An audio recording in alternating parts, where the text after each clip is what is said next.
परीक्षा, परिणाम, करिकुलम, इसके साथ साथ विद्यालय शिक्षा बोर्ड अब प्राकृतिक खेती की बात करेगा। ये बात हम नहीं कह रहे, खुद विद्यालय शिक्षा बोर्ड ये बात कह रहा है और इस पूरी कहानी को अमलीजामा पहनाया जाएगा विद्यालय शिक्षा बोर्ड के द्वारा। और चूंकि अगर बात करें आचार्य देवव्रत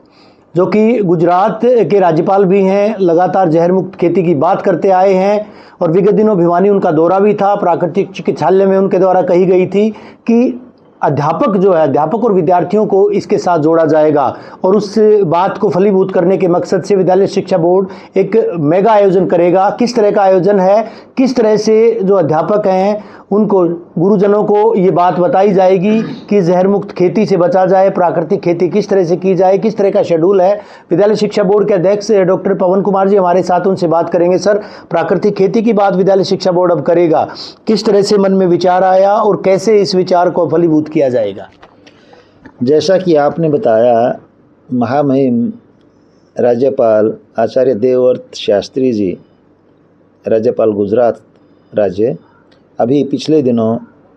प्राकृतिक चिकित्सा के एक चिकित्सालय का उद्घाटन करने यहाँ भिवानी में आए थे। तो उन्होंने यह प्रस्ताव रखा कि क्यों ना हरियाणा में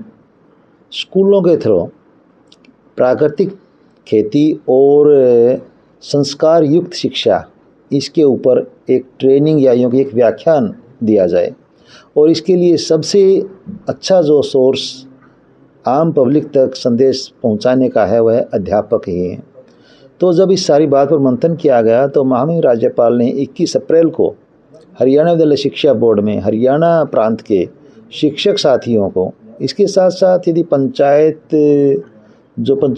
ग्राम पंचायतें हैं उनके भी यदि सदस्य आना चाहें तो आ सकते हैं, एक ऐसा व्याख्यान का आयोजन किया गया है जिसमें प्राकृतिक खेती और संस्कार युक्त शिक्षा पर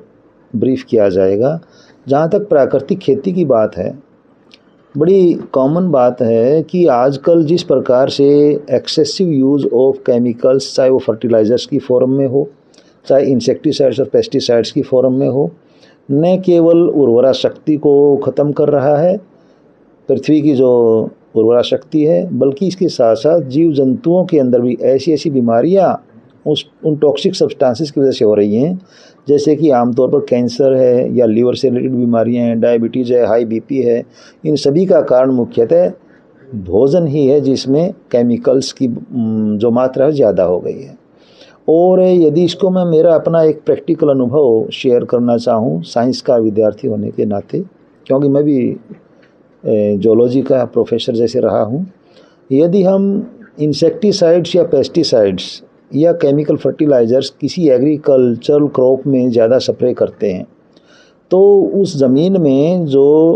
माइक्रो ऑर्गेनिजम्स होते हैं, जो आमतौर पर नाइट्रोजन फिक्सेशन कहिए या डेड और डिकेइंग ऑर्गेनिक मैटर के डिकम्पोजिशन के लिए रिस्पॉन्सिबल जो होते हैं उनकी बात हम करें,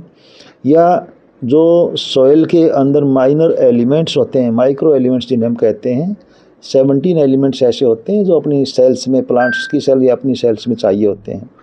सिर्फ एक ही एलिमेंट का अंतर होता है दोनों में, अपनी जो कोशिकाएं हैं इनमें सोडियम होता है, प्लांट्स में सोडियम नहीं होता है। अदरवाइज़ हमारी और प्लांट्स की कोशिकाओं में सभी एलिमेंट्स बराबर हैं। तो जब केमिकल कंपोजिशन ही चेंज हम कर देंगे सॉइल की, उसकी वजह से प्लांट्स की जो प्रोडक्शन है वो अपने आप ही सफ़र करेगी। और जिसे हम आमतौर पर कहते हैं कि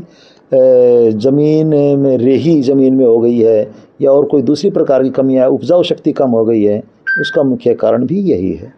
और यदि ऐसी अवस्था में हम विचार करें कि फिर ऐसी ज़मीन के बारे में सुधार कैसे किया जाए,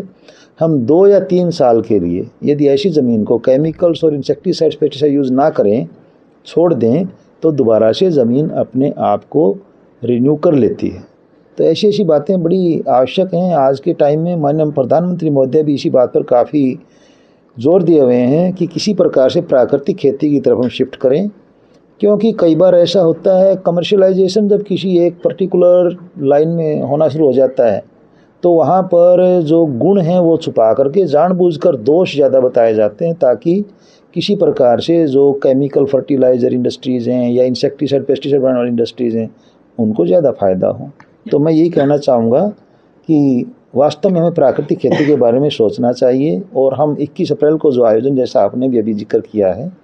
इसके बारे में भी बड़ी गंभीरता से काम कर रहे हैं। कितने अध्यापक, क्या सरकारी स्कूलों के अध्यापक इसमें आएंगे, विद्यार्थी भी आएंगे, या किस तरह से क्योंकि अध्यापक को राष्ट्र निर्माता माना जाता है, और राष्ट्र निर्माता अगर बच्चों को 2 दूने 3 बताएगा तो वो बच्चे 3 ही सीखेंगे। जाहिर सी बात है, जो बताएंगे कच्ची मिट्टी के घड़े समझे जाते हैं बच्चे, उनको जो बताएंगे तो पहले अध्यापकों को दक्ष किया जाएगा, ट्रेनिंग दी जाएगी। कौन से वो अध्यापक होंगे सर? क्या पूरे प्रदेश भर से आएंगे, जिलावार आएंगे, किस तरह से शेड्यूल है? इसमें पूरे प्रदेश भर से अध्यापक साथियों को इसके लिए आग्रह किया जाएगा कि भाग लें, और जहाँ तक कोशिश है, चाहे प्राइवेट स्कूल के अध्यापक हैं चाहे सरकारी स्कूल के अध्यापक हैं, अध्यापक अध्यापक होता है, इस बारे में कोई डिस्क्रिमिनेशन या नहीं है। क्योंकि जैसा आपने बताया कि अध्यापक का सीधा सीधा लिंक जो है बच्चों से होता है,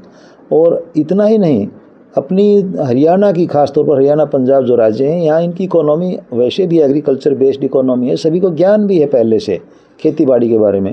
तो मेरे विचार से यहाँ इन प्रांतों में यदि हम अध्यापकों के द्वारा इस प्रकार का संदेश भेजने की कोशिश करें तो वास्तव में ज़्यादा प्रभावशाली रहेगा। कृषि विषय भी हरियाणा विद्यालय शिक्षा बोर्ड के पाठ्यक्रम में पढ़ाया जाता है, तो जाहिर सी बात है ये माना जा सकता है सर, कृषि विषय में अब जहर मुक्त खेती को, प्राकृतिक खेती को शुमार किए जाने की कवायद भी शुरू की जाएगी। बिल्कुल, कृषि विषय पढ़ाया भी जाता है, और मैं ये बात भी आपको बताना चाहूँगा कि हरियाणा विद्यालय शिक्षा बोर्ड ने NEP 2020 के तहत कृषि विषय को अलग से बच्चों के लिए ऑप्शन के रूप में भी दिया है, जिसमें अपना जिसे हम वोकेशनल एजुकेशन या यूँ कहिए कि टेक्निकल एजुकेशन के फॉर्म में भी इसको अपना सकते हैं। Mid day meal